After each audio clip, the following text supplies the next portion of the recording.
had asked for a plain wife. Not beauty, not laughter, not soft hands that would split in the cold. Just a woman who could outlast a hard winter and ask nothing gentle from a man who had buried all his softness years ago. But when the stagecoach rolled into Bitter Creek, the woman who stepped down was nothing like the one he had written for. She was Asian, composed, dust on her hem, iron in her spine, and the kind of watchful eyes that did not belong to someone hoping for romance. They belonged to someone measuring escape routes. The town stared. He did too. Beautiful women did not come alone into Montana territory at the tail end of winter, unless they were chasing something, or running from it. Then she looked straight at him and said, "If you mean to send me back, do it before nightfall." That was when he saw it. Not vanity, not fear. A shadow of yellow and green just beneath her collar, a healing bruise. And in that moment, Elias Kincaid understood. Whatever she left behind wasn't done hunting her. By dawn that morning, he had read her last letter so many times, the paper had gone soft at the folds. The words were plain, almost blunt, and that suited him. A woman of suitable age, accustomed to labor, no expectation of romance, willing to marry a rancher in the Northern Territories in exchange for safe passage and a lawful home. Lawful home. He had circled those words with his thumb until the ink smeared. Out here, where land and people were taken with bullets or paper, that promise meant more than pretty speeches.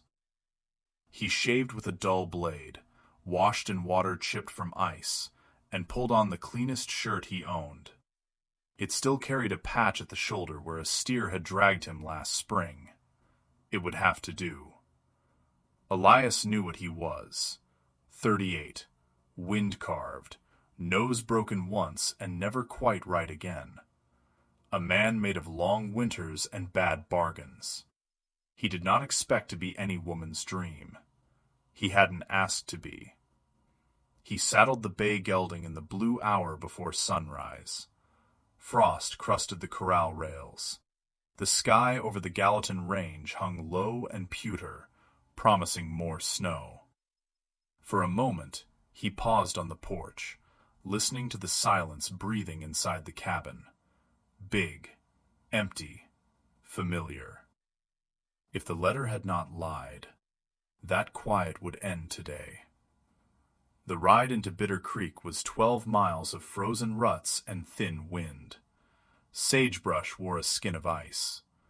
The river muttered under slabs of snow. He met no one. Folks this far north did not go visiting without a reason. A mail-order bride was as close to foolishness as a man like him allowed. By the time he rode into town, the stage was nearly due. The depot yard was already busy for a place that small. Men leaned on hitch rails, pretending the show wasn't the only reason they stood there. Women adjusted parcels that did not need adjusting. Elias swung down, tied his horse, and fixed his gaze on the tracks. The sign creaked on its chains. Somewhere to his left a man chuckled, "Reckon she'll turn right around when she sees him." Another said, "Reckon a woman with no choices doesn't squint too hard at a man's face." He heard them. Let it pass.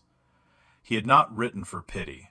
He had written because winter was long, calves came all at once, and a man could not be in the barn and at the stove at the same time. The whistle came thin over the frozen ground. Then the stage burst into view, wheels chewing the road, team blowing clouds into the cold air.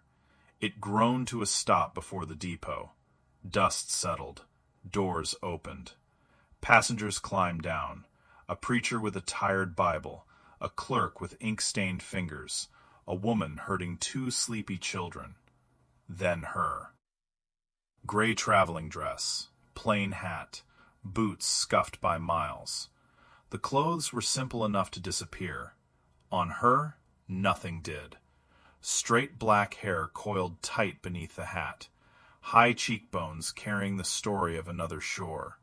Her dark eyes swept the yard once, sharp and quick, like someone who had learned the cost of being surprised. They found him and held. "You Elias Kincaid?" she asked, closing the distance without a flinch. "I am." "My name is Lynn Dow," she said. The syllables carried salt air and distant streets. "If this is a mistake, say so now. I will not be sent back in the dark." Behind them, someone muttered just loud enough, "That one didn't come north to find a husband. She came to disappear." Lynn's jaw tightened once. Then she went still. Elias bent, took hold of her trunk. The leather was scarred. One handle had been mended with small, tight stitches. "My place is hard," he said. "Far from town. Weather turns mean. Work doesn't ask how you feel about it." Her eyes changed, just a fraction. Not with fear, with recognition. "Good," she answered. "Easy places have never kept me safe." He jerked his chin toward the waiting horses, away from the ring of watching eyes. "Daylight's wasting," he said. She stepped off the platform and followed him toward the white, empty land, carrying a past the frontier would not ignore for long. The first miles out of Bitter Creek passed in a hard kind of quiet. Snow lay in crusted sheets over the ground, not deep, just enough to hide every rut and stone. The sky pressed low, dull tin over brown and white. Wind moved in long, steady breaths across the flats, lifting powder from the drifts and dragging it sideways like smoke. Lynn rode the spare mare as if she had ridden worse on longer roads. Back straight, hands steady, eyes forward, but never soft. Elias watched from the corner of his gaze, telling himself he was only checking her seat, her grip, the way she handled the reins. "Ever been this far north?" he asked at last. "Farther," she said. "Different border. Same kind of cold. Same kind of men." She did not explain. He did not ask. The words hung between them a moment, then vanished into the wind. Fences thinned until there were none. The last rooftops of Bitter Creek fell away behind them. What remained was distance, low hills, stubble of grass, snow caught in every hollow. A hawk cut circles overhead. The mountains waited on the horizon like a dark wall. His place rose out of that emptiness piece by piece. First the cottonwoods, bare branches tracing the line of a narrow creek. Then the dark block of the cabin, the slouched shoulder of the barn, the rough windbreak where a small knot of cattle stood with their backs to the weather. Lynn's gaze moved over it all in one slow sweep. No sound of disappointment. No polite lie about it being nice. Just a small nod, like someone comparing two choices and deciding this was, at least, the better trouble. Elias swung down and caught her mare's bridle while she dismounted. She didn't wait for his hand. She hit the ground easy, skirt clear of the mud, boots planted like she meant to stay upright no matter what. "This way," he said, shifting her trunk to his shoulder. The leather bit into his coat. The mended handle creaked but held. Inside, the cabin was a different world from the white glare outside. Dim. Close. Warmth from the iron stove pooled low to the floor. The air smelled of wood smoke, coffee gone bitter on the back of the tongue, and leather that had seen sweat and rain. Lynn stepped in and paused just inside the door. Her eyes went everywhere at once. The rifle over the mantel, the axe by the door, the bed against one wall, the second bed frame against the other, blankets folded square and tight. One plate on the table, one cup. "This is yours," she said. "It is." She crossed to the second bed. Her gloved fingers brushed the smooth edge of the frame. He had cut that wood himself, planed it by lamplight, cursed when a knot split under the chisel. It was the straightest thing in the room. You built this, she said. Figured you wouldn't want a pallet on the floor, he answered. You're not hired help. She unpinned her cloak, folded it neat, placed it on the foot of the bed. Shifted at her throat, the bruise showed itself more fully. Yellow going to green, a darker mark at the center where someone's thumb had pressed too hard. Elias's jaw clenched. Who did that? You did not bring me here to count the hands that hurt me, she replied, voice low. You brought me for my work, my name, not my past. I didn't buy you, he said, sharper than he meant. I paid a fare. To men with paper, it feels the same, she murmured. Their eyes met. The room seemed to narrow. His anger wasn't at her, but at the idea of anyone putting a mark on a throat that small and calling it law. Her tiredness wasn't at him, but at having to defend herself with the same sentences in town after town. You wrote lawful home, she said. I chose to believe that. I will not be questioned about the road before this door. Not yet. He let his breath out slow. Fair enough. He showed her the shelf with flour and beans, the hooks for coats, the corner where the water bucket sat. She moved toward the stove without instruction, opened the iron door, tested the draw with the back of her hand. You burn mostly pine, she said, glancing at the wood stacked by the wall. It burns fast, too bright. You wait cold before morning. You know stoves? He asked. I know staying alive when the fire decides it is finished before you are, she said simply. They ate beans and stale bread at the table, facing the window. Outside, afternoon light pulled long shadows from the fence posts. Lynn sat with her back to the wall, angled so she could see both door and glass. A habit, not a preference. When the clink of spoons faded, Elias cleared his throat. You came a long way, he said. You get to set some terms. She folded her hands. I did not come for romance, she said. If such a thing exists, it has cost me too much. I came to survive. I will work. I will not be pitied, and I will not be forced to speak of what lies behind me until I choose to.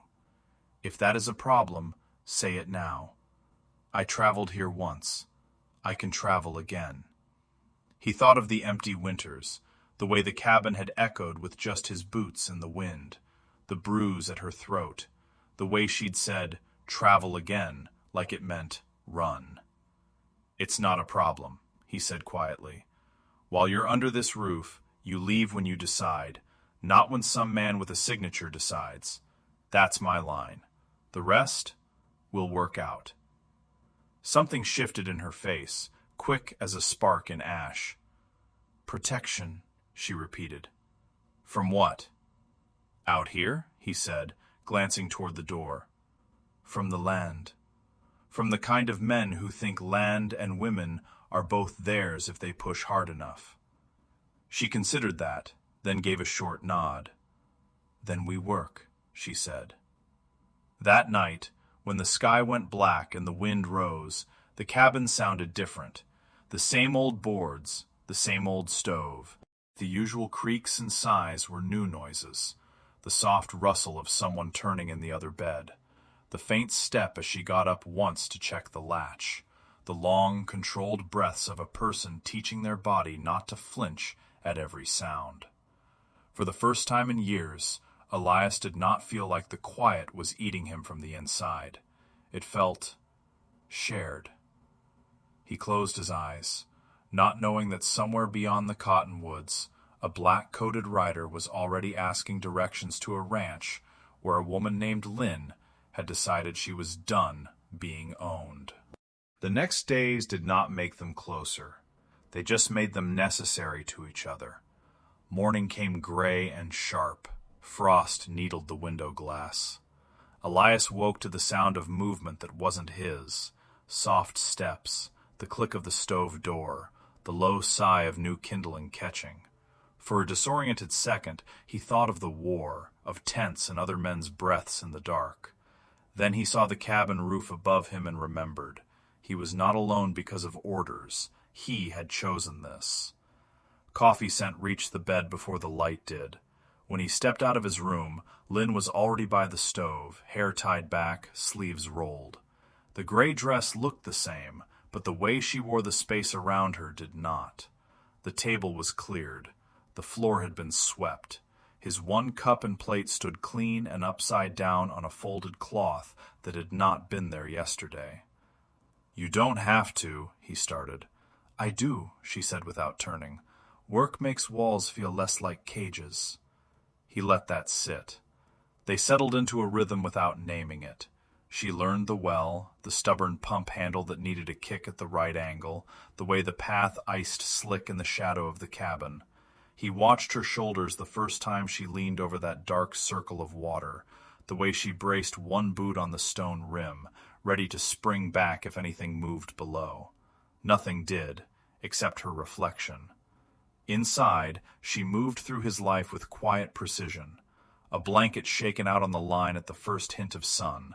Boots knocked free of mud and lined up instead of abandoned by the door. His old coat mended at the torn seam without comment. The thread matched as close as she could find. She did not chatter. She did not ask for thanks. She just turned chaos he had stopped seeing into order he could not ignore. He learned her in pieces. She never startled at loud sounds, only at quiet ones behind her back. A board creaking when no one should be there. A latch tested. The soft drag of something against the outer wall in the night. Her hand went to her throat then, fingers pressing briefly where the bruise had been, as if touching a map only she could read. She wasted nothing. Bread heels became fry bread. Coffee grounds got boiled twice. When he tossed half a biscuit to the dog outside, she watched it arc through the air, then looked at him in a way that made him feel like a careless boy. "You were hungry once," she said, not a question. "So were you," he answered. "Still am," she replied, "for different things." The first test came with the weather. Clouds stacked low over the range, blue-black and heavy. Wind shifted, changing its voice. Elias could smell it before he saw anything. The sharp, metallic promise of rain on frozen dirt. He was in the yard checking a loosened fence post when the first drops hit like thrown gravel. "Storm's wrong," he muttered. "Too warm for snow. Too cold for a good rain. Just enough to make hell out of the low ground." "Animals?" Lynn asked, already stepping onto the porch. "Cattle can ride it out," he said. "It's the lower pen I'm worried about." Goats. Mean, stubborn creatures that screamed like children when scared and went blind fool into trouble. Their pen sat in a dip of ground near the dry wash. Fine in a dust season, a trap in a flash flood. By dusk, the world turned to noise. Rain hammered the roof, the yard, the trees. The dry wash that had idled lazy most of winter woke up fast, water tearing through it in a churning brown wall. The night swallowed distance. Everything beyond the lantern's reach became sound and guesswork. Elias grabbed his coat and hat. "Stay inside," he told her. "Gate might blow. I'll bring them up to high ground and come back." Lightning flashed, turning the yard into a white negative of itself.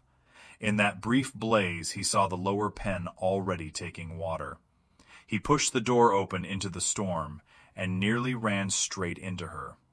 Lynn was already on the steps, shawl dragging wet, skirts clutched higher, boots laced tight. "I said stay inside," he snapped over the roar. "And if you drown alone in the wash, I am supposed to keep the stove fed and pretend I do not hear it?" she shot back. "Show me the gate." There was no time to argue. Water was already licking at the bottom rails. They ran. The yard had become a river of mud, sucking at their boots. Wind slapped rain sideways into their faces. The goats shrieked and slammed themselves against the boards, panic making them a single, heaving mass of wet hair and wild eyes. "Open it!" he shouted. She didn't wait to be told twice. Lynn waded into the knee-deep water, fingers fighting the swollen latch. When it gave, the gate swung wide, and the animals burst out, some scrambling uphill, some spinning in place, confused. "Push them up, toward the cottonwoods!" Elias yelled. She was already moving, arms wide, voice sharp in a language he didn't know, driving the herd toward higher ground. One small kid got pinned against a fence post, water climbing its shaking legs. Its cries cut through the storm like a knife. "Leave it!" Elias barked. "We'll lose more if you—" She was already there. Lynn lunged into the deepening rush, boots sliding, hand catching the post to keep from going under. The kid was all bone and fear in her arms, hooves scraping at her dress as she hauled it up. For 1 second, he saw the current take her feet out from under her, saw the water rise to her waist, saw the wash waiting just beyond the broken fence. He grabbed her elbow with one hand and the loose end of the fence with the other, anchoring both to himself and the half-hinged world. "Hold!" he roared. The fence gave behind them with a crack like a gunshot. A wave of mud and water took the empty pen clean, and a step slower, if he'd been a breath later. They staggered together toward high ground, sliding, cursing, choking on rain. Lynn kept the kid clutched to her chest, its heart racing so fast she could feel it against her ribs. Only when they reached the slight rise by the cottonwoods did they stop. The goats gathered there in a shivering knot, eyes rolling white but alive. Below, the pen lay in ruins, boards spinning away in the torrent. Elias bent double, hands on his knees, chest burning. Rain plastered his hair to his forehead, ran down the back of his neck, turned his coat to a second skin. Lynn stood beside him, breathing hard, dress soaked black, hair loose and crazed around her face. Mud streaked her cheek like war paint. "You could have been swept under," he said finally, voice ragged. She looked at the kid in her arms, then at him. Her eyes were dark and very calm. "So could you," she answered. For the first time, the space between them felt less like a bargain and more like something else, thin and dangerous and real, built not on letters or promises, but on the fact that they had chosen, in the same instant, not to let the other vanish. Word of the storm traveled faster than the water ever had. By morning, the sky was scrubbed clean, all bright blue and sharp sunlight, as if the night had not tried to tear the yard away. The lower ground was a new map of mud and broken boards. The goats, still jumpy, stuck close to the cottonwoods. Lynn moved among them with a quiet hand, checking legs, touching ribs, saying nothing about the bruises picked up in the dark. Elias watched her from the porch for a long moment, a mug of burnt coffee cooling in his palm. She had not complained once, not when they'd come back to the cabin soaked and shaking, not when she'd worked by lamplight to peel off wet clothes, hang them near the stove, wring out what could be saved. She'd only said, "Boil water, you are shivering," and pushed a blanket into his hands as if it were an order, not a kindness. Now, in the clear light, he could see purple blooming along her shins where the current had slammed her into submerged stones. The bruise at her throat had faded. These were new. "You should rest that leg," he said, as she limped back toward the porch. "If I sit, it will stiffen," she replied, "and then I will complain. Better I do not sit." He almost smiled at that. Almost. 3 days passed like that, cleaning, rebuilding, working side by side without naming what had shifted in the flood. The easy lie, that she was just a practical arrangement and he was just a roof she'd bargained for, had been washed downstream with the fence posts. On the 4th day, Trouble put on a black coat and rode straight up the yard. Elias was in the barn mending tack when he heard hooves on frozen ground. Not the uneven clatter of a neighbor's team, but the measured, unhurried approach of a single good horse. Lynn was at the well, hauling water, humming under her breath so quietly he almost thought he imagined it. The rider reined in 10 yards from the porch and swung down with the smooth ease of a man who spent more time in saddles than in dirt. His coat was city cut, the black too clean for this country. Boots polished, hat brim crisp. He did not belong to the land around him, and he did not seem bothered by that fact. "Afternoon," he called, voice warm as a parlor stove. Elias stepped out of the barn, wiping his hands on a rag. Lynn froze where she stood, fingers clamped white around the bucket handle. The color left her face so fast it was like watching a lamp blow out. The stranger's gaze slid past Elias and landed on her. He smiled the way a man smiles at something he has misplaced and finally found. "There you are," he said softly. The bucket slipped from Lynn's hands. Water hit the dirt and spread, a dark stain around her boots. Elias felt the world narrow. The yard, the barn, the sky, all of it blurred at the edges. The only sharp things left were Lynn's stillness and the man's smile. "State your business," Elias said, voice flat. He took off his gloves, one finger at a time, unhurried. "Name's Nathaniel Caro," he said. "Your guest and I are acquainted." Lynn did not move, did not speak. "You're a long way from wherever you started, Caro," Elias said. "You must have wanted something fierce to come this far." "Oh, I did," the man agreed easily. "Your bride and I had an understanding before she took it upon herself to travel west without my blessing." He reached into his coat and pulled out a folded packet of paper, edges smudged but dry. "Her father signed a contract," Caro said. "A debt paper. Nasty little numbers on it. He didn't have the coin. I was prepared to be generous." His eyes flicked to Lynn, then back. "A wife is a fair trade for a ruined ledger. Until she ran." "She is not a trade," Elias said. The words came out before he could think of a more careful way to shape them. Caro's smile turned thinner. "In San Francisco, gentlemen honor contracts. I brought them." He held out the papers as if presenting a menu. In ink, in order, witnessed, her father's seal, her mark. Lynn finally spoke, voice barely above the wind. "My father signed away something that was never his to sell," she said. "I was not cargo then. I am not now." A murmur went through Elias's ribs instead of a room. He could almost hear how those words would sound on other mouths, in some crowded building in town. He knew how fast this kind of thing traveled. By sundown, everyone at the Bitter Creek depot would be passing along their own version of it. Caro's eyes never left her. "Pretty speech," he said. "Won't stand against law." He tapped the folded pages. "You think running to some frozen edge of nowhere makes you free? It only makes you harder to collect." He shifted his gaze to Elias. "Here's what happens next. Tomorrow we ride into town. Your judge reads this. He sees her mark and her father's. He acknowledges my claim. You, Mr. Kincaid, step aside like a reasonable man who doesn't want trouble.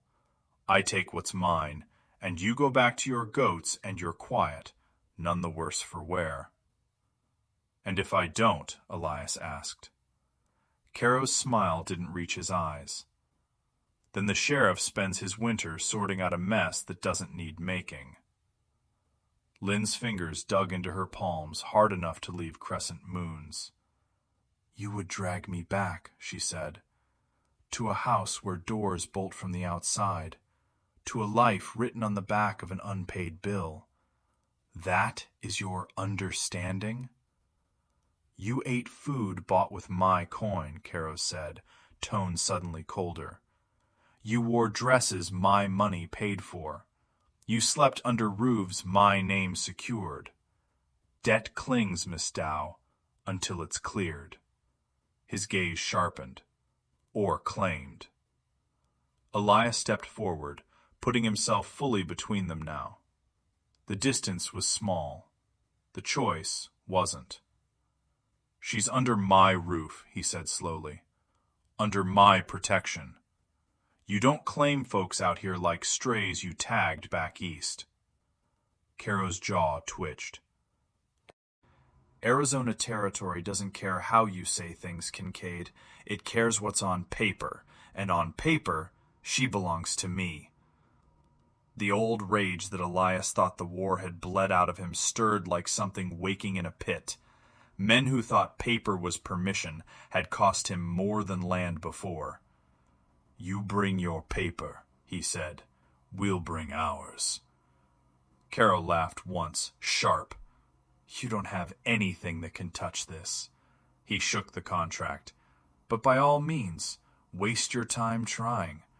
I'll see you at the courthouse in the morning."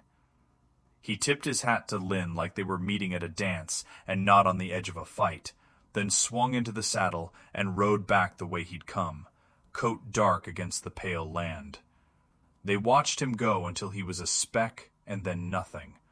Only then did Lynn's knees give a little. Elias reached out on instinct. His hand closed around her forearm, steadying her. She didn't lean in, but she did not pull away either. "He will not stop," she said quietly. "Men like that do not cross mountains just to shrug and go home." "I know," Elias answered. "Paper follows," she whispered, "even when you run out of road." Her eyes lifted to his, and for the first time there was no guard in them at all, only naked, exhausted fear, and a question. "Do you still mean what you said?" she asked. "About me leaving when I choose, not when a man with a contract decides."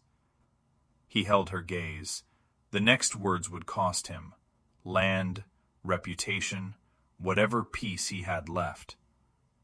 "Yes," he said, "but to make it true, we're going to need more than my word."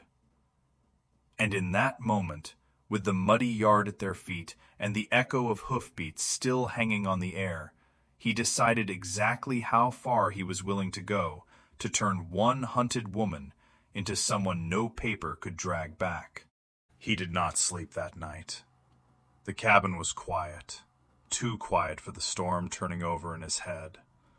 Lynn lay on the other bed, facing the wall, shoulders rigid under the blankets. He could tell by her breathing that she wasn't resting either. Every time the wind nudged the door or the stove side, her fingers twitched, as if some part of her still expected boots in the hallway, keys at a lock. Just before dawn, he swung his legs over the side of the bed and stood. "Mr. Kincaid?" Her voice came out of the dark, low, wary.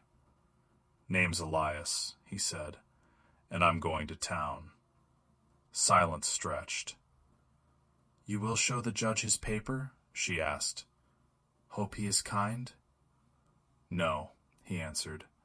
"I'm going to put something on the bench that can't be argued with." He pulled on his shirt, his worn coat, his hat. "Get dressed." She sat up fast. "If I ride in with you, he will take me." "That's the point," he said. "You can't hide and fight, Lynn. Not with men like him. You have to choose where you stand, and who stands there with you." The ride into Bitter Creek felt different from the first. No curious stares this time, just narrowed eyes and murmurs as folks saw them tie off in front of the small white church before the courthouse doors even opened. Reverend Calloway blinked hard when he saw them walk in, boots echoing on the plain wooden floor. "Elias," he said slowly, "this an early confession or a late one?" Elias took off his hat. Lynn stood beside him, hands clasped so tight he could see the tension in her knuckles. "We need a marriage recorded," Elias said. "Now." The Reverend's brows shot up. "Well, that's sudden." "Man with a contract's about to tell a judge she's his property," Elias said. "I'd rather the judge hear she's my wife first." Lynn flinched, just a whisper at the word wife. Elias felt it, the way you feel a rope pull tight between two posts. The Reverend looked between them and seemed to understand more than either of them had said aloud. He opened the big book, its pages soft at the edges. "Do you both come to this of your own choosing?" he asked quietly. Lynn lifted her chin. Her voice did not shake. "I choose not to be sold," she said. "If this is the road that keeps me from that, I will walk it." Elias met her eyes. There was no romance here, no candlelit promises, only the hard, clean choice in front of them. "I choose," he said, "to stand where she stands. That's all I know how to promise." The vows were plain, spoken low in the chilly church. No flowers, no music. Her hand in his for the briefest moment, dry and cold and very real. The Reverend signed, they made their marks, and when they stepped back out into the street, they were not what they had been an hour ago. They were not in love. They were not strangers. They were bound. The courthouse filled fast. Word had spread just like Elias knew it would. Shopkeepers, ranch-wives with flowers still on their aprons, crowded the benches in the hallway. Bitter Creek did not have much in the way of entertainment. A woman being fought over by paper and by promise was better than a traveling show. Caro was already there, black coat immaculate, lawyer at his side with the contract unfolded and ready. He turned when the door opened. His gaze hit Lynn first, then slid to the simple gold band on her hand. His smile curdled. "Well," he said softly, "you work fast for a man who lives this far from town." "Judge'll decide how fast the law moves," Elias replied. The territorial judge, gray-haired and lined by a lifetime of other people's bad decisions, took his place. He listened to Caro's lawyer read out each line of the debt contract, numbers, dates, the father's borrowing, the agreement that a daughter would make it right. "Her mark is here," the lawyer said, tapping the page. "Witnessed. She knew." Lynn stepped forward when asked if it was true. The room narrowed to her and the bench. "My father signed," she said. "My mark was not a choice. It was survival. He told me there was no other way." Her voice did not rise, but it carried. Survival is not consent. A woman is not a ledger entry, not a gap to be filled. A murmur rolled through the room. Caro's jaw worked. "Fine words," he said, "but they don't erase law." "No," Elias said, "but this does." He placed their fresh paper on the bench, the marriage record from the church, Calloway's neat hand, 2 names linked now by more than necessity. The judge read both documents, the old contract, the new vows. Every eye in the room seemed to lean forward, waiting to see which paper the law would bow to. After a long moment, the judge set the debt aside like something sour. "Territorial code does not recognize the sale of a woman to settle a man's debt," he said at last. "Whatever bargain her father tried to make, it dies with this." He tapped the marriage record. "As of this morning, Mrs. Lynn Kincaid is lawfully wed. She is not property. She cannot be compelled to return with you." Caro surged to his feet. "You are rewarding theft," he snapped. "She stole my investment." The judge's gaze went cold. "She walked away from a cage with the door unlocked," he said. "You want compensation, take it up with the man who signed your paper. This court will not help you drag a woman across 2 territories like a cow with a brand." Caro turned, eyes burning ice into Elias, into Lynn. "You think this is finished?" he hissed. "Paper travels. Memory travels. One day you will not have a judge more interested in his conscience than in coin." Elias stepped half in front of Lynn without thinking. "One day," he said quietly, "you might find a town that hasn't heard your name yet. This isn't it. For a breath, it seemed like Carol might reach for the gun at his belt.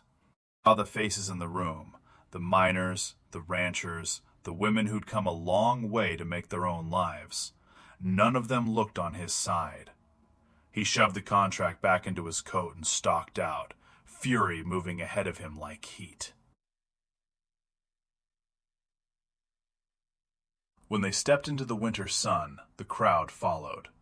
No one spoke to them directly, but a woman from the mercantile touched Lynn's sleeve as she passed and gave a small nod. A ranch hand tipped his hat to Elias, something like respect in the gesture.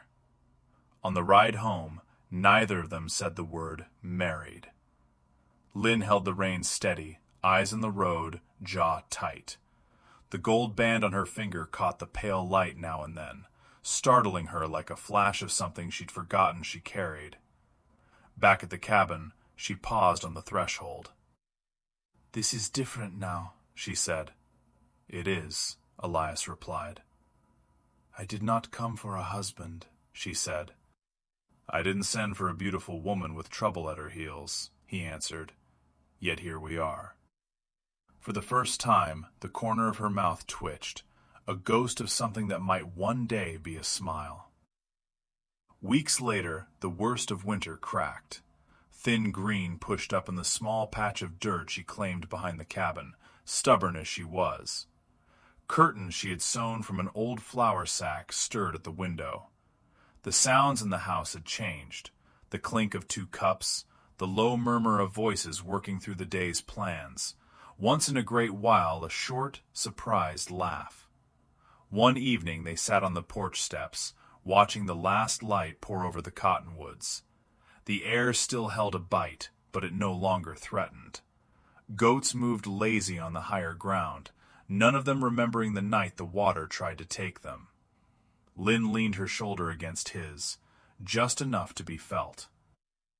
"You expected someone plain," she said quietly. "Someone who would not trouble your life more than the weather." Elias looked at the woman beside him, the scar at her throat fading, the strength in her hands earned, not given. A woman who had carried danger, storms, and her own hard-won freedom into his empty cabin, and somehow turned it into something like a home. "I expected someone who could survive," he said. "What I got was someone brave. Turns out, that's better." She didn't answer with words. Her hand shifted, finding his on the worn wood between them. Fingers threaded with his, steady and warm, not claiming, not yielding, just choosing. Inside, the lamp burned low. Outside, the land stretched wide and cold. Between the two, for the first time, they both belonged.